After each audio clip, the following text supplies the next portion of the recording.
so cool. This is so cool. How many brain scientists have the opportunity to study their own brain from the inside out? And then it crosses my mind, but I'm a very busy woman. I don't have time for a stroke. It's like, okay, I can't stop the stroke from happening, so I'll do this for a week or two, and then I'll get back to my routine. Okay, so I got to call help. I got to call work. I couldn't remember the number at work. So I remembered in my office I had a business card with my number on it. So I go into my business room, and I pull out a 3-inch stack of business cards. And I'm looking at the card on top. And even though I could see clearly in my mind's eye what my business card looked like, I couldn't tell if this was my card or not, because all I could see were pixels. And the pixels of the words blended with the pixels of the background and the pixels of the symbols, and I just couldn't tell. And then I would wait for what I call a wave of clarity.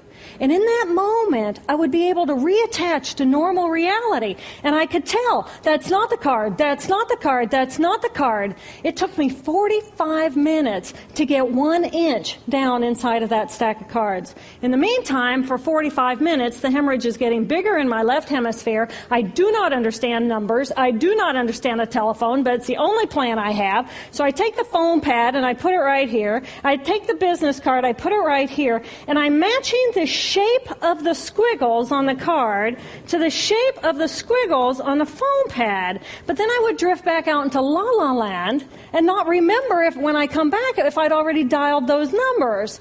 So I had to wield my paralyzed arm like a stump and cover the numbers as I went along and push them so that as I would come back to normal reality, I'd be able to tell, yes, I've already dialed that number.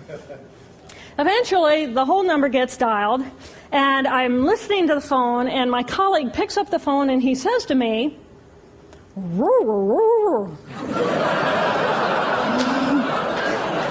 I think to myself, oh my gosh, he sounds like a golden retriever.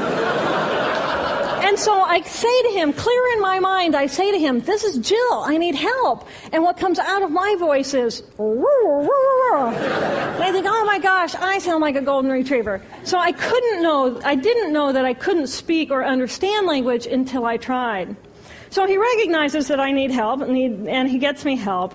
And a little while later, I'm riding in an ambulance from one hospital across Boston to Mass General Hospital. And I curl up into a little fetal ball.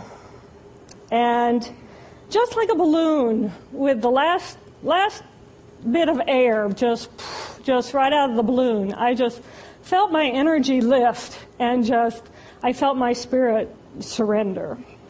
And in that moment, I knew that I was no longer the choreographer of my life, and either the doctors rescue my body and give me a second chance at life, or this was perhaps my moment of transition.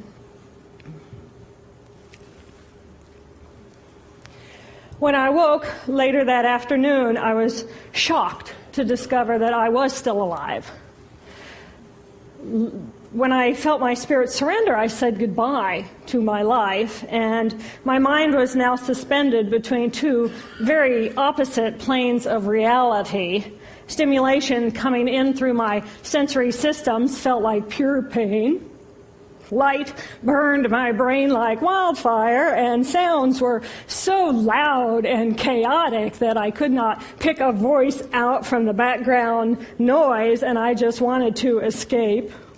Because I could not identify the position of my body in space, I felt enormous and expansive, like a genie just liberated from her bottle. And my spirit soared free like a great whale gliding through a sea of silent euphoria. Nirvana. I found nirvana. And I remember thinking there's no way I would ever be able to squeeze the enormousness of myself back inside this tiny little body. But then I realized, but I'm still alive. I'm still alive, and I have found nirvana. And if I have found nirvana and I'm still alive, then everyone who is alive can find nirvana. And And I pictured a world filled with beautiful, peaceful, compassionate, loving people who knew that they could come to this space at any time and that they could purposely choose to step to the right of their left hemispheres and find this peace.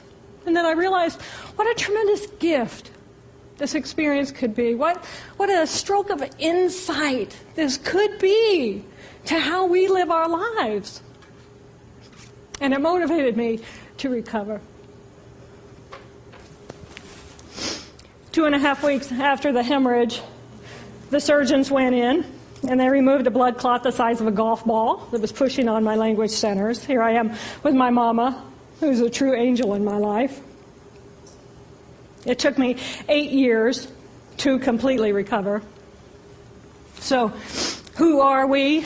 We are the life force power of the universe with manual dexterity and 2 cognitive minds. And we have the power to choose moment by moment who and how we want to be in the world. Right here, right now, I can step into the consciousness of my right hemisphere where I am the life force power of the universe. I am the life force power of the 50 trillion beautiful molecular geniuses that make up my form, at one with all that is. Or I can choose to step into the consciousness of my left hemisphere, where I become a single individual, a solid, separate from the flow, separate from you. I am Dr. Jill Bolte Taylor, intellectual, neuroanatomist. These are the we inside of me. Which would you choose? Which do you choose? And when? I believe that the more time we spend choosing to run the deep inner peace circuitry of our right hemispheres, the more peace we will project into the world, and the more peaceful our planet will be. And I thought that was an idea worth spreading. Thanks.